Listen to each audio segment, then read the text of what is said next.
This is certainly worth the trip. And I'm noticing that these toys are made in China. And we have nothing against China.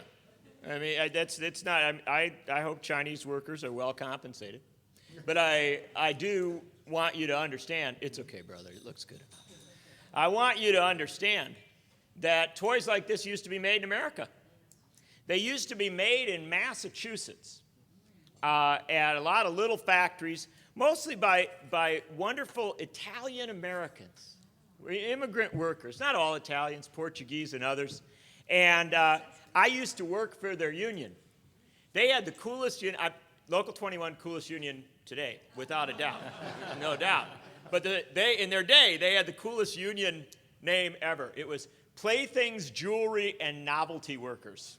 And their conventions where it's entirely whoopee cushions and like glasses that hung down, and it was fabulous. Like you would shake hands with these guys and they'd have a buzzer. And they were wonderful blue-collar American workers who proudly made little toys that made kids happy. And you know what happened to them? Bain Capital bought their factories. Why was Mitt Romney up in Massachusetts? He went up there. They started buying up little manufacturing plants around New England. They bought up all these little toy plants and all these little jewelry plants that they used to make Foster Grant sunglasses. Bain didn't buy all of them. There were other venture capitalists that came in. But they bought up plant after plant after plant. And this is the thing nobody tells you about Bain Capital. Do you know who Bain Capital's got a contract with? Bain Capital doesn't have a contract with California. Bain Capital doesn't have a contract with Wisconsin. Doesn't have a contract with any American workers.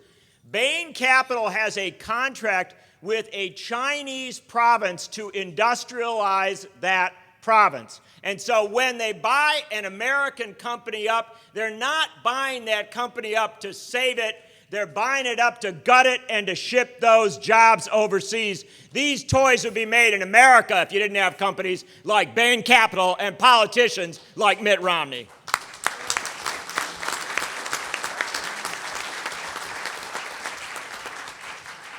That's what we're fighting about, brothers and sisters. This is a real thing. Because there's nothing that matters to me than a couple little shoes that walk across. And so I come to you today. I want to tell you, if you remember nothing of what I say, you'll be exactly like my wife. But if you remember nothing of what I say whatsoever, remember this. San Francisco is not broke. Oakland is not broke. San Jose is not broke. Richmond is not broke. Alameda County is not broke. Contra Costa County is not broke. California is not broke. America is not broke. This is the richest country in the world.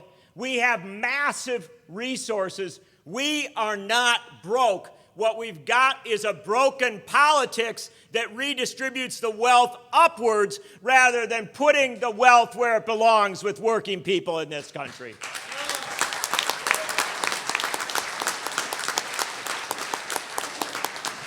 And let me tell you just how not broke we are. Because I don't think you hear this enough. Even in the labor movement, we are not told as often as we should be how rich we are. There's a group called the Tax Justice Foundation, Tax Justice Network. It's an international group, and what they do is they look at where the money is. They recently hired one of the top corporate economists in the world, and they gave this guy a whole bunch of money, and they said, figure out how much money is in Mitt Romney's tax shelter. Figure out how much money there is in the Cayman Islands and in Switzerland, and not just for Mitt, but for all these folks. How much money have they sheltered? Because you understand what a tax shelter is. Do you know what a rain shelter is? Right? You're waiting for the bus, you step into that shelter, you don't get rained on. When you step into the tax shelter, you don't get taxed. And so when somebody takes their money and puts it in the tax shelter, they don't pay taxes. What that means is that every penny that goes into a Cayman Islands tax shelter, a Swiss tax shelter, a tax shelter anywhere, every penny that goes in there, those are resources that ought to be legally, morally, structurally in San Francisco and San Jose and Oakland and Contra Costa County. Ought to be in those places, but no, it gets taken out and put away. How much money? This guy studied the whole world. They looked at, this is a very serious economist. The guy's a conservative. No, it's not some radical. 21 trillion with a T, $21 trillion is sheltered from taxation right now. $21 trillion. So the next time somebody comes to you and says, we really don't have, we're just broke. We don't have money. It's, with all due respect, nobody's broke. We got money. We have money like we don't know what to do with. The problem is we don't know how to get at it. And you know what? When that study came down, you know what they did in Germany? Angela Merkel, the chancellor of Germany, is a conservative, by the way. She's not a lefty, right? She's not a socialist. Although, in truth, a German conservative is probably the equivalent of an American socialist. But with all due respect to my socialist friends, certainly a German right-winger is the equivalent of an American Democrat. And so you know what Angela Merkel did? You know what they did in Germany? They put out an open offer. They said, if you work for a Swiss bank or for a Cayman Islands bank, you work for any of these, and you've got a list of who's got money hidden there, if you steal that list and give it to us, the government of Germany, we will give you a reward. We will pay you to tell us who's hiding money there. We want the leaks because if we've got the information, we can go after the people, the Germans, who stole the money from working Germans and put it in hidden accounts. Why don't we have a president in the United States and a Congress in the United States that said, we're willing to pay to find out just how much Mitt Romney's hidden in the Cayman Islands and in Switzerland and in other places around the world. Let's start clawing our money back. Let's start saying, I want my money back. And you know what else? This is the other interesting thing. When we did the bank bailout, so I know we have engineers here. And we have people, is there people here who work on the Golden Gate Bridge? Or do stuff with the Golden Gate Bridge? So if you screw up the Golden Gate Bridge, if you really screw it up and it collapses into the bay, you would be in trouble. Got a good union, you might be able to, it might just be like a suspension, but you would probably you'd be in trouble. You'd have things to explain, right? Do you realize that in the banking equivalent, if you cause the Golden Gate Bridge to collapse into the bay, we give you another bridge, and we raise your salary, and we give you more money than you had before? Because that's what the bank bailout of 2008 was. That's what the bank bailout of 2008 was. There is no moral argument for that bailout. They're like, oh, we had to do it to make things work. No, they didn't. Don't let anybody tell you that. And you find those political people like Bernie Sanders and Russ Feingold who voted against the bailout, and you shake their hand and you say, thank you, sir, for seeing through the lies of that bailout. Because you know what they did? They said up front, we're going to take $800 million and we're going to use it to stabilize the banks. Well, $800 million, that's nothing. That's cool. That bank bailout released $11 trillion in commitments to back up banks when they got into future trouble. Do you know that Bernie Sanders put a thing into the bank reform bill that said, we want to find out just exactly where all that bank money went. Do you know what they were doing? They were giving every corporation that lost resources when the downturn of 2008 came, they were loaning them money at essentially zero interest so that they could then build themselves back up. Now, how great would that be? How great would that be? You screw up, Mr. Oakland guy, right? You screw it all up. You're at the horse track, and you gamble every cent you've got away. And I say, wow, you are really in trouble. Your wife is going to leave you. You're going to lose your house. It's going to be a bummer. This Christmas is just going to be no good. So why don't I give you all the money that you lost for as long as you need it? You can loan it out. You can do stuff with until you built yourself back up, and then you can pay me back. That would be cool, right? That would be great. Well, that's what they did. And even companies that didn't lose anything. Do you understand this? This is what Bernie Sanders showed. And I wish if we had a media in this country that actually covered economics, you would know this. We were giving loans to the Bank of Libya when our pilots were bombing Libya. We had loan money going to the Bank of Libya when we were bombing Libya. Where did Gaddafi get the money, right? We were backing him up. This is how insane the thing is. Trillions and trillions of dollars put out there that if we just used it for rational, necessary purposes, we would pay our workers, every worker.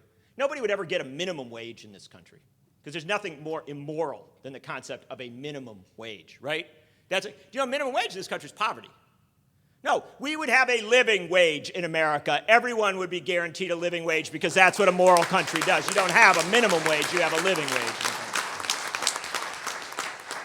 There would be so many other things that we could do without a challenge. Let me give you a couple examples because when people tell you that we're broke, you should understand this.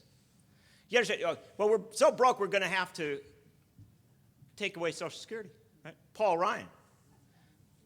Although I will suggest to you that with all due respect, Paul Ryan is probably as good a bogeyman as we've ever had. It's worked out well to illustrate the crisis. But if you happen to be in the 47% that actually needs money, so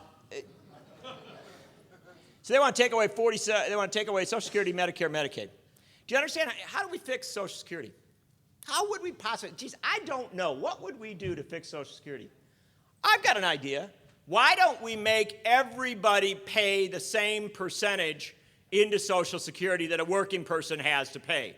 Why don't we say, you go across the bay right now, Oracle's got all of its rich people over there, right? Fabulous, love them.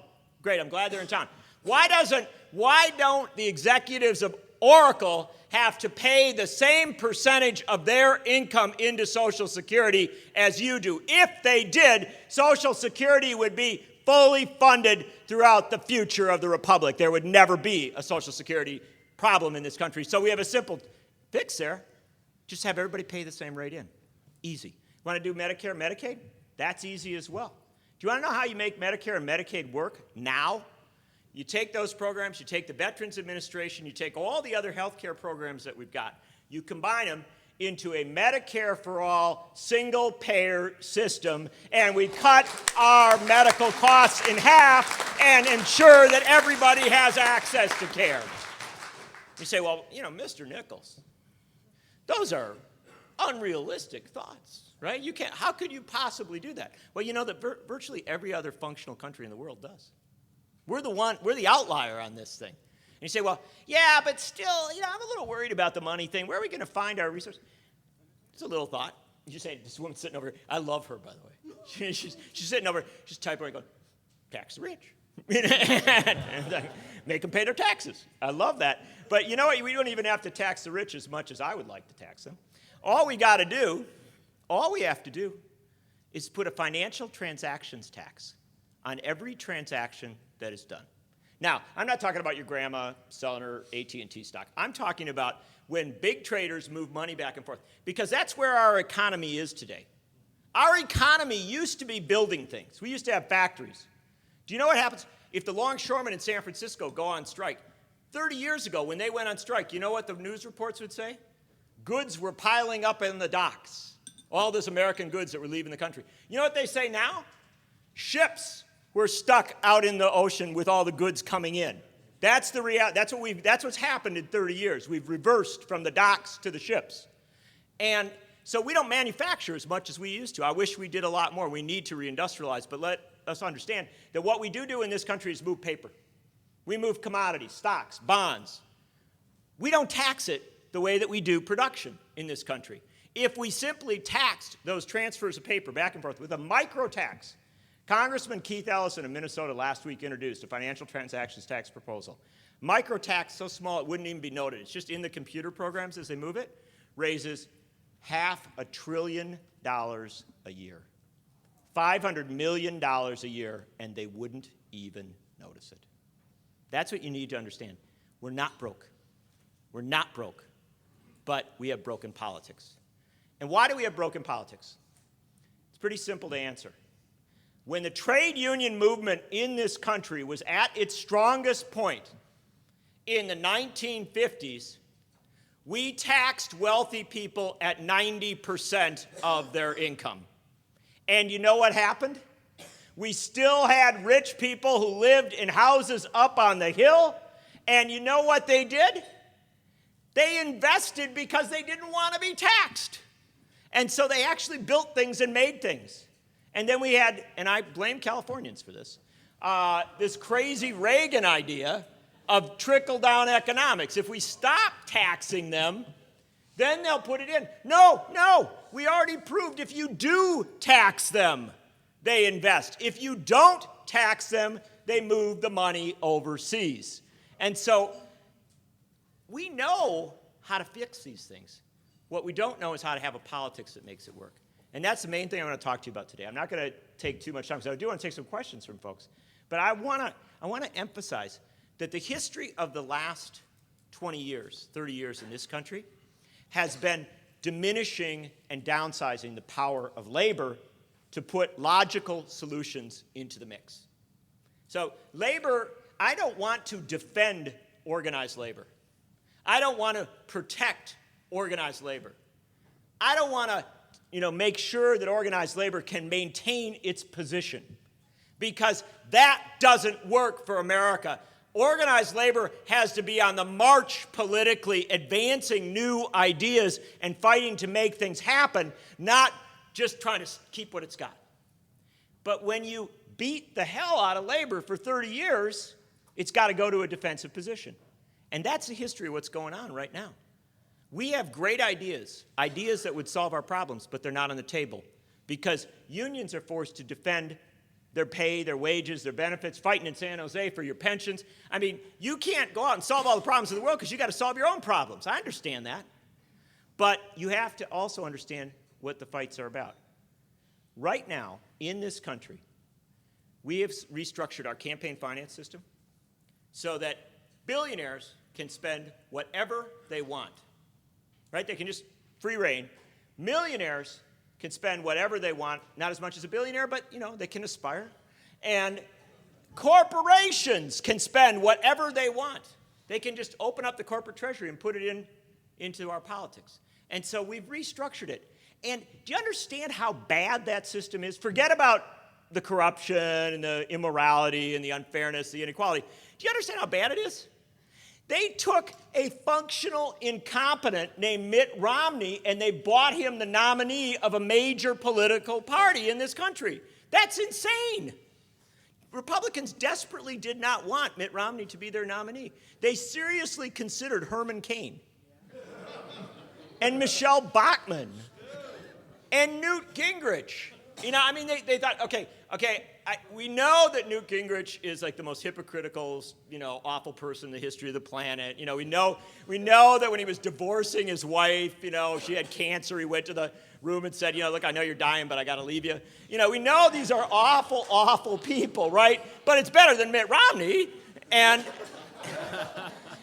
yet, Mitt Romney spent tens of millions of dollars and became the nominee of his party for president. He's going to lose in November.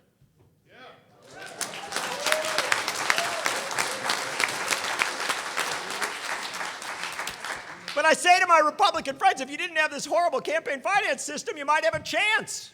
You might have nominated a competent candidate, but you don't, because the corruption, the evil of campaign finances, it pushes down sub-choices upon us. The worst of the worst. The only qualification you have to run for president of the United States is if you can raise money or if you can move money around.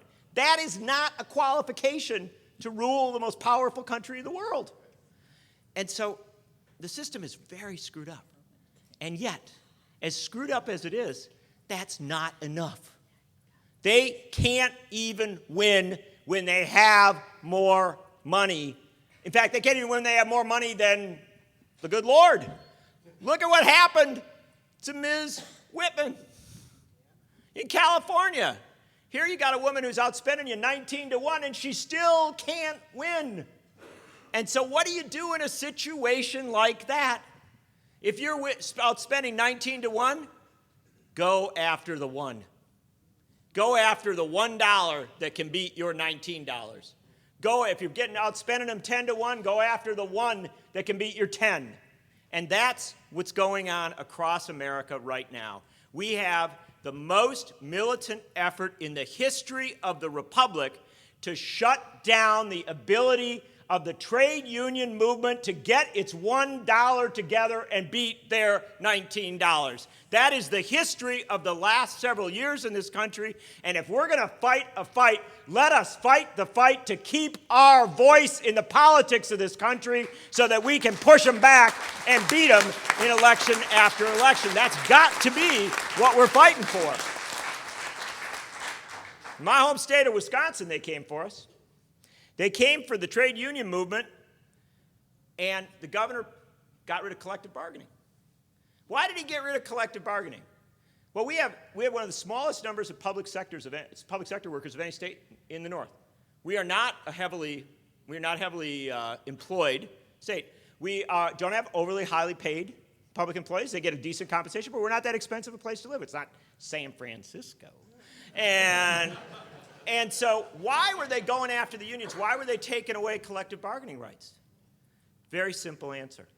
In the northern tier states of the United States, coming out of the Great Lakes and into Wisconsin, Minnesota, Iowa, places like that, the only entity with enough resources to challenge corporate power, the only entity with enough resources to come into the public sphere and push back, public sector unions.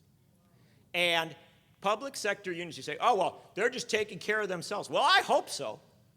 I hope my kid's teacher is taking care of herself so that she's got enough pay and enough benefits so she can come in well-rested and ready to teach my kid every day. I hope public sector workers take care of themselves. I hope the snowplow drivers take care of themselves so that they can come and plow the roads so I can go to work in the morning. I like it when public sector workers take care of themselves. But that's not what Scott Walker was worried about. What he was worried about was that public sector workers were bringing their resources together, going into the politics of Wisconsin and other states. And when they did so, they pushed back and they defended public services. They defended the commons. They defended those things we do together. Because if you shut down the public sector unions, do you know what you get to do? Why do you think the Koch brothers, everybody knows who the Koch brothers are, right? Really rich guys. I have enjoyed the hissing, by the way. Thank you. I noticed at the mention of Scott Walker's name, a little hiss went through the room. It's sort of like, Quakers do the little hand thing like that. Local 21 does the hiss. And, but the Koch brothers, why would they be giving unbelievable amounts of money, tens of millions of dollars? Well, we know the answer. Because it's worth it. It's worth it. If you shut down public sector unions and you shut down the ability of public sector workers to pool their resources and to fight back against efforts to cut government down, so as Grover Norquist says, we can drown the baby in the bathwater. If you fight against that, if you make it not happen, you make it not able for unions to function, do you know what happens? Government itself becomes dysfunctional. There's no defender of government left. Do you think politicians are going to get up there and say, oh yeah, we're for taxes, we're for resources, we're for infrastructure? They won't do it. The only reason they'll do it is if there's public sector unions that go into the fight and make the case on television, on radio, using the resources of their members to talk about why we need a commons in this country, why we need public services in this country. So if they shut it down, government becomes dysfunctional, and you know what happens then? Privatization, right? You can buy the Golden Gate Bridge. You can buy a waterworks. Do you know the Koch brothers actually run waterworks? They run power plants. They would love to buy power plants for inexpensive amounts. So this is what happens. This is what the fight is about in this country. It is very, very rich people seeking to create a political system where they've got nobody to push back against them. What happened in Wisconsin is that when they came for us, we decided not to do the Reinhold Niemöller situation. We didn't say, oh, they came for AFSCME and I didn't do anything, so then I said, they came for SEIU. No. In Wisconsin, when they came for our public sector unions and they came to take away all the collective bargaining rights, students at the University of Wisconsin, teaching assistants, marched on the Capitol. They got to that Capitol. They did a union rally, and you all know how a union rally goes, right? You all understand. You get there, hold your signs up for a little bit, talk to each other about how much you wish it was the 1930s, and then you go out and get a cup of coffee, right? This time they didn't do it. The head of the Teaching Assistants Union tried the door and said, the door to the Capitol is unlocked.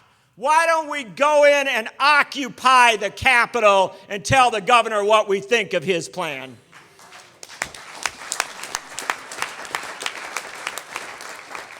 And the next day, 8,000 people showed up. I went and spoke at that rally. There was a guy standing next to me before I went up on the stage. He had a sign in Arabic. I've covered wars in the Middle East. I said, Assalamu alaikum. He said, I don't speak Arabic. I said, brother, you can understand my confusion, the sign. And he said, oh yeah, I went on the internet. It says, if Egypt can beat Hosni Mubarak, Wisconsin can beat Scott Walker.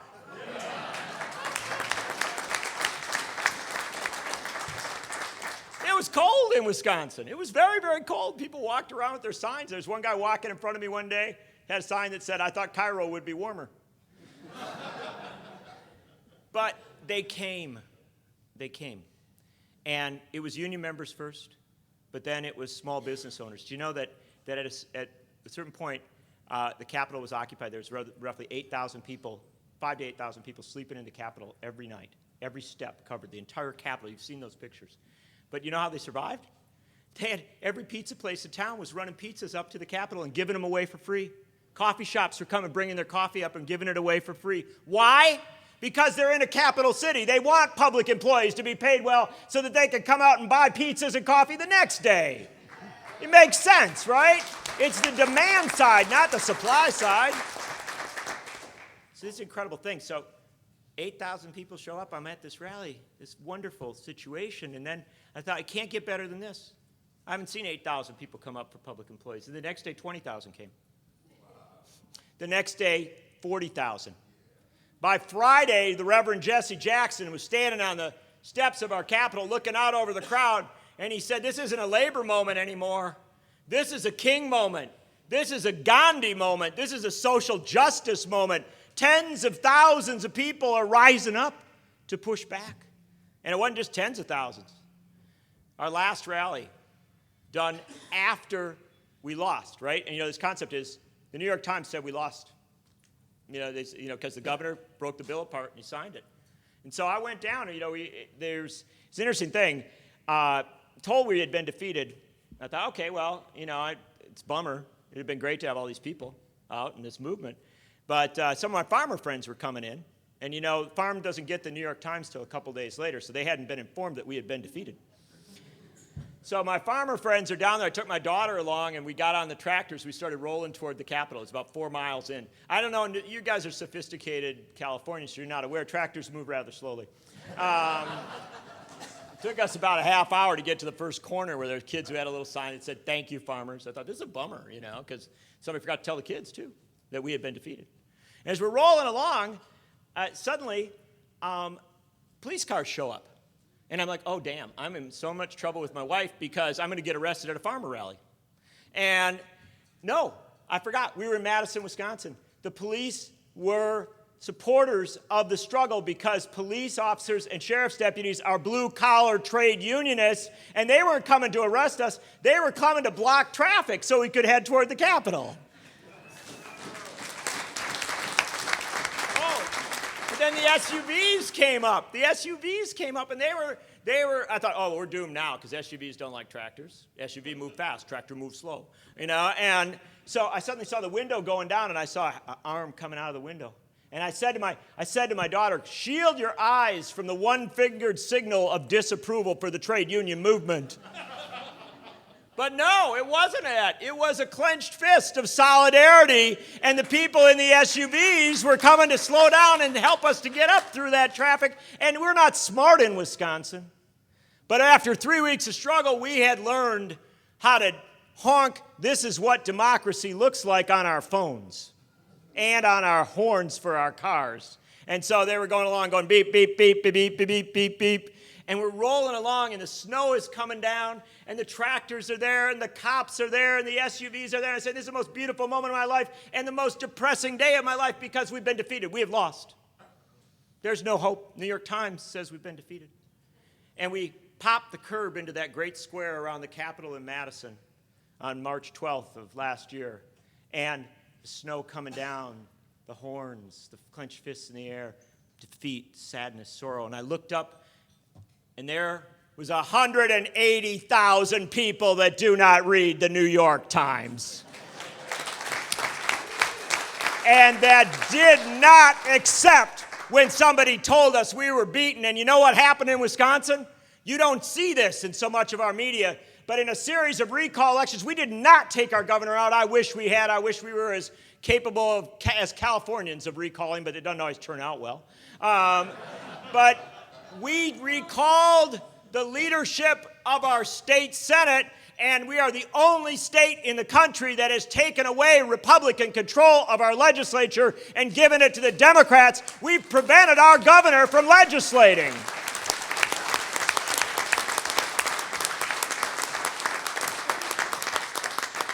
And we were out there with those signs that said, this law is unconstitutional. What they're doing is wrong. And they laughed at us. The media laughed at us. The politicians laughed at us.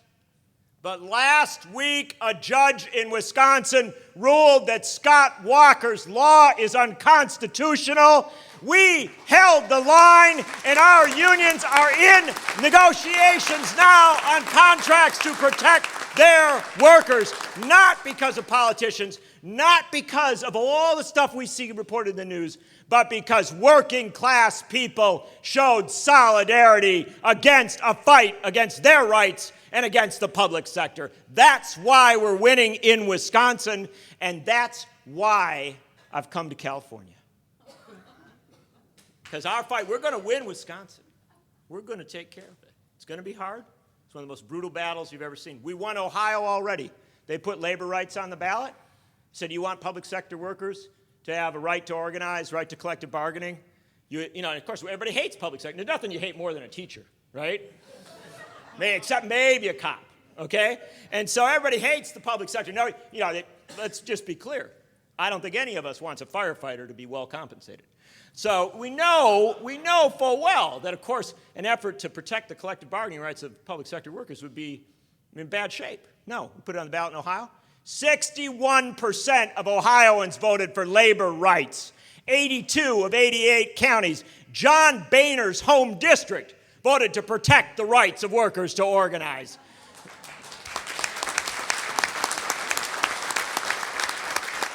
So, brothers and sisters, we're winning all over. But now I got a little problem. Because California is such a big deal, right? Oh, yeah, everybody lives in California, and you got Hollywood and San Francisco. And what you guys do, California gets a cold, the rest of the country has the flu, right? So what you do matters. And your billionaires have decided to put Proposition 32 on the ballot. Nice hiss. You're getting up there. Good. I like that. you understand that Proposition 32 is exactly the same as what Walker did? Proposition 32 is exactly the same as what John Kasich did. It is exactly the same strategy. The strategy is not to worry about wages, benefits, and pensions. That you get once you get rid of the political power. Proposition 32 is a struggle on the part of the wealthiest people in California and America. Because remember, the Koch brothers, they've come here as well. Wealthiest people in America have come here for the purpose of making sure that your unions are not functional, that they cannot have a voice in our political life. And do you understand what happens if Proposition 32 passes? If it passes here, you will see a rapid transition of California politics. The wealthy will be able to buy elections because, yes, it is true that Meg Whitman might outspend you 19-1 and you still beat her, but when you take away the one, she wins.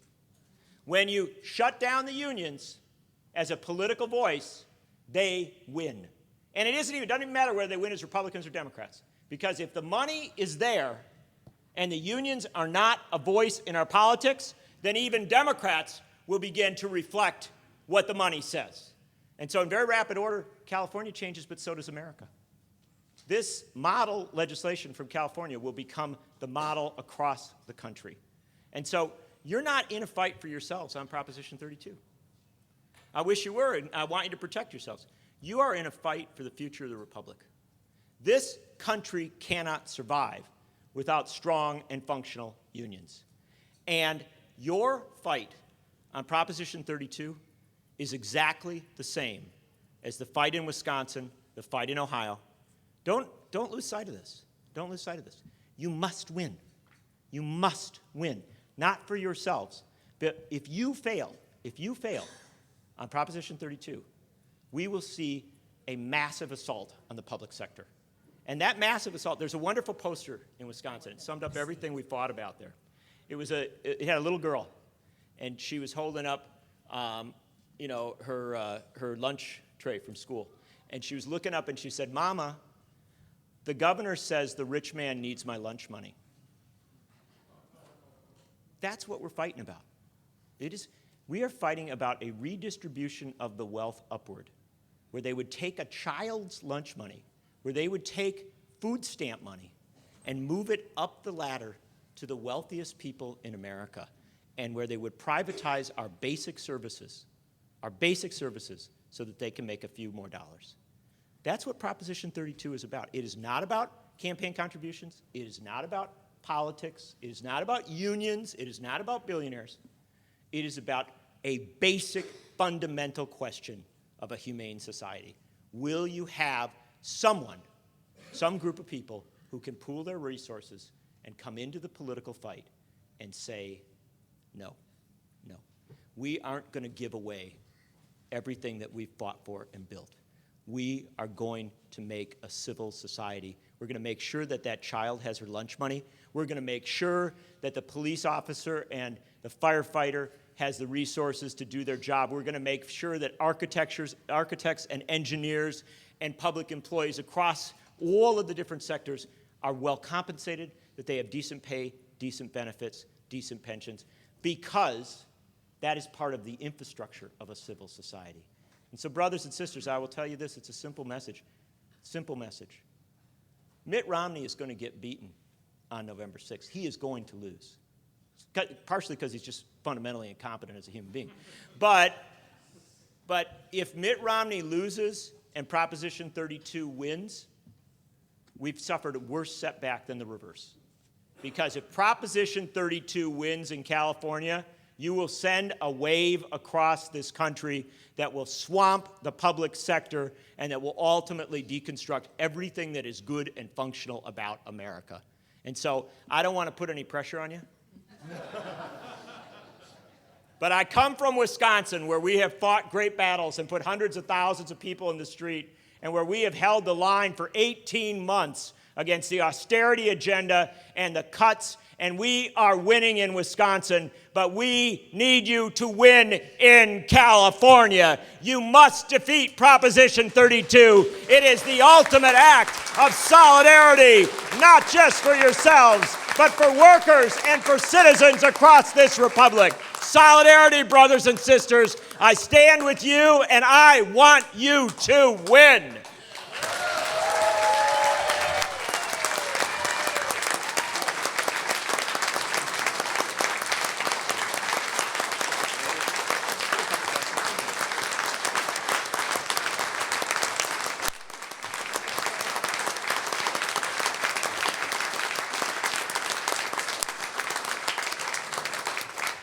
Thank you, John, for that great talk. I think maybe a few people have questions, so John has agreed to take a few minutes and take questions. So anybody, if you have a question, just raise your hand or come to the. We don't have microphone. Yeah, we have microphone. You can yell it out. Okay. What do you say? What do you got, sister? Okay.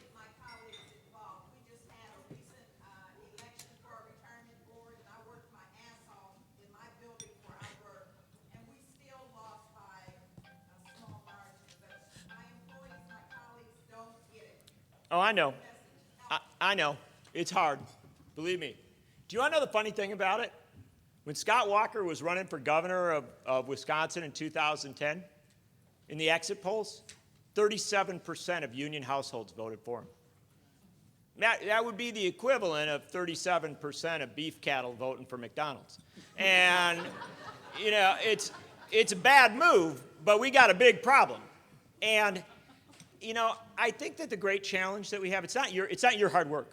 You can work the hell out of that and your neighbors, and you gotta. Sister, you don't get it. There are no excuses for you. Even if it's hard, even if you're not winning, you gotta go do it, because it's part of a basic infrastructure of everything that happens. But I want to tell you something. We gotta get our message better. Let me say that very, very bluntly. Our labor movement has tended to be too cautious in its messaging. And I will tell you what happens when you get your message together. It's pretty simple, okay? Who cares about NFL refs? I don't care about NFL refs. I never, ever think about them unless they do something wrong. Have you ever thought about a National Football League ref on any day unless they screw something up? You don't.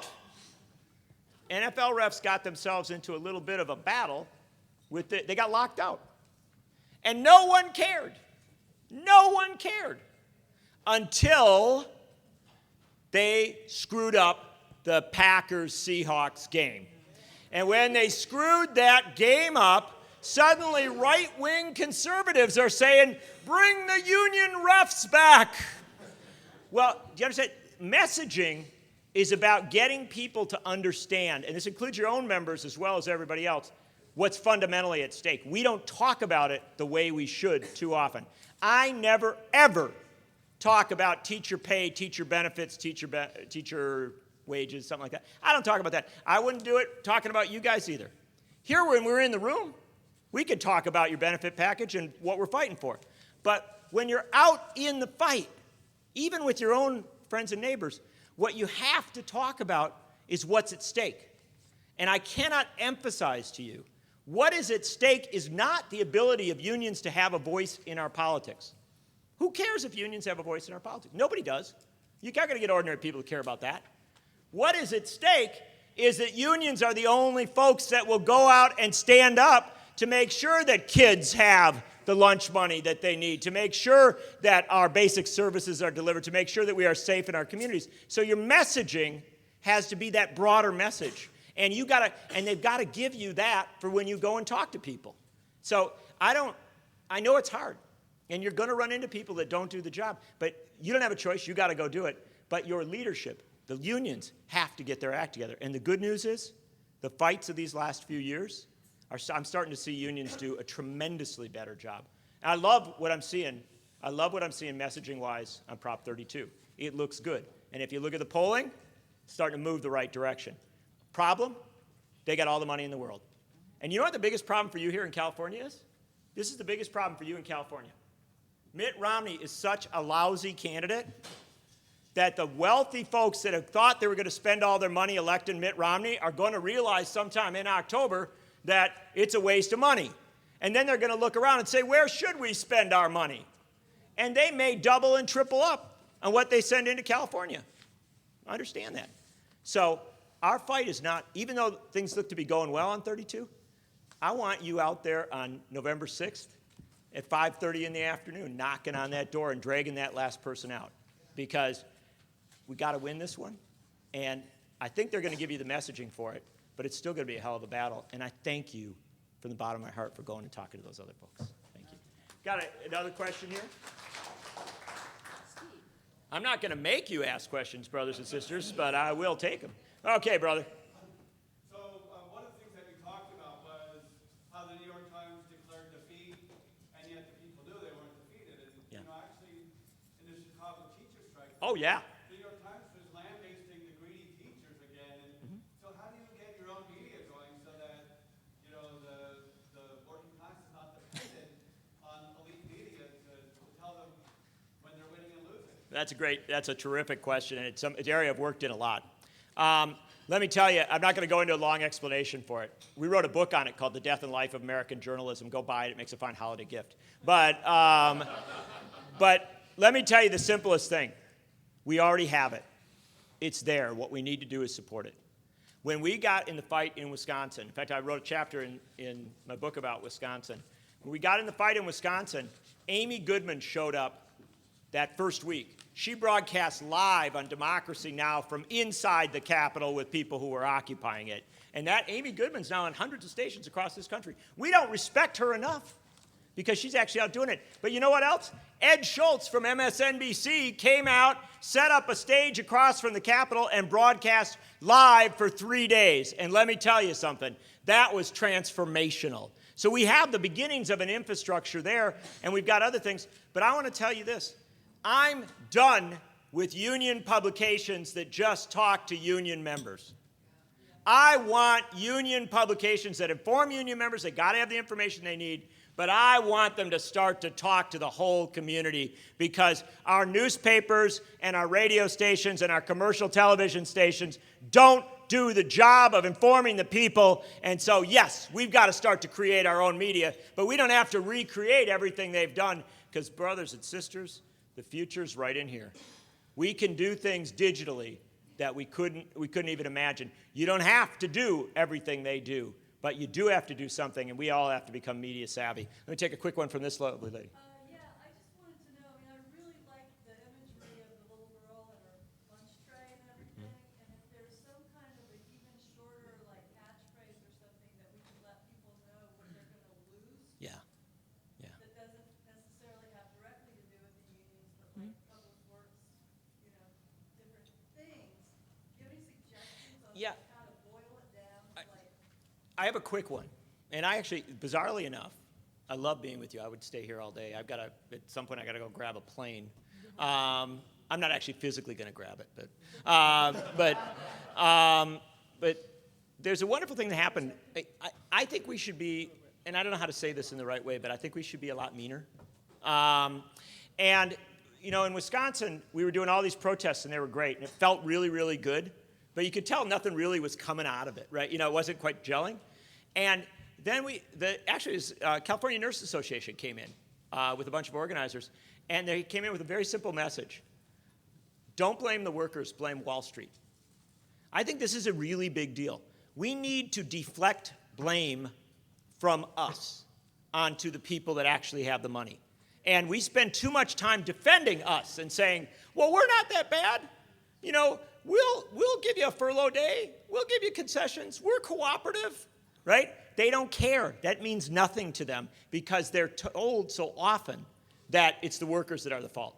You have a pension. You have benefits. Somehow you're the problem. And so my simple catchphrase is deflect the blame. Let's put the blame where it belongs. And let's just say, there's not a single worker in this country, not the laziest, most shiftless, most useless person you have ever worked with, who has begun to do the harm to this republic that Wall Street and the banksters do every single day. So let's blame Wall Street and stop blaming the workers. Solidarity, brothers and sisters. Thank you so much for having me with you. I'm deeply honored to be with you.